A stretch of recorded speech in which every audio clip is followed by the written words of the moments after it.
center lights along Diversion Road are almost complete, no? Installed. I observe a significant increase, no, in volume of vehicles using the Diversion Road right now. So this is the finish, no? These are solar lights installed. Ganda na rin siya, no?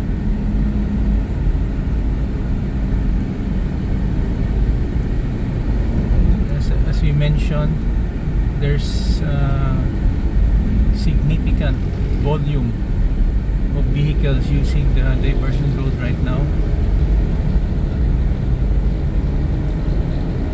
We just came from the airport to send a cargo. So if you have a rush or emergency sending of documents, instead of sending it to the courier, no, yung LBC or JRS, you may send them through PAL Cargo or Cebu Pacific Cargo. They will arrive on the same day.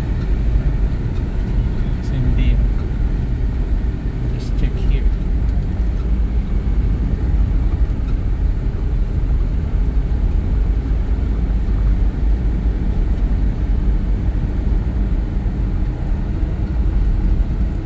Almost complete, no, the expansion. 3 lanes on both directions. There are portions na very few portions na 2 lanes, but basically the entire stretch you have 6 to 8 lanes Diversion Road, and you have solar lights. So in the evening the trip is quite lighted and safe. But before, without the solar lights, these are areas na with very limited visibility in the evening. But right now, no, very nice, very clear. Diversion Road is very clear. These are portions na you only have 2 lanes because of yung trees on the right shoulder.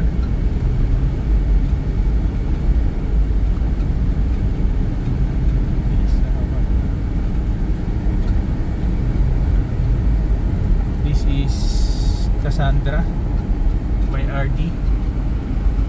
This is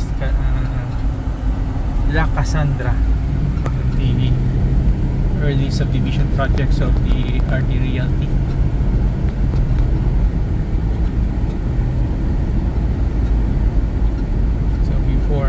This place is very limited development, but now you have one of the bigger warehouse on the right side. So we're at the intersection, the Diversion Road and the National Highway. Taking the other road destination. That is the rotunda there. Here, this side.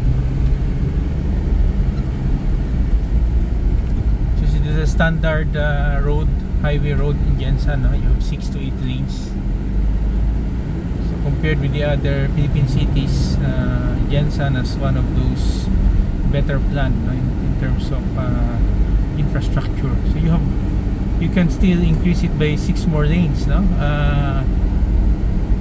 3 lanes on each direction.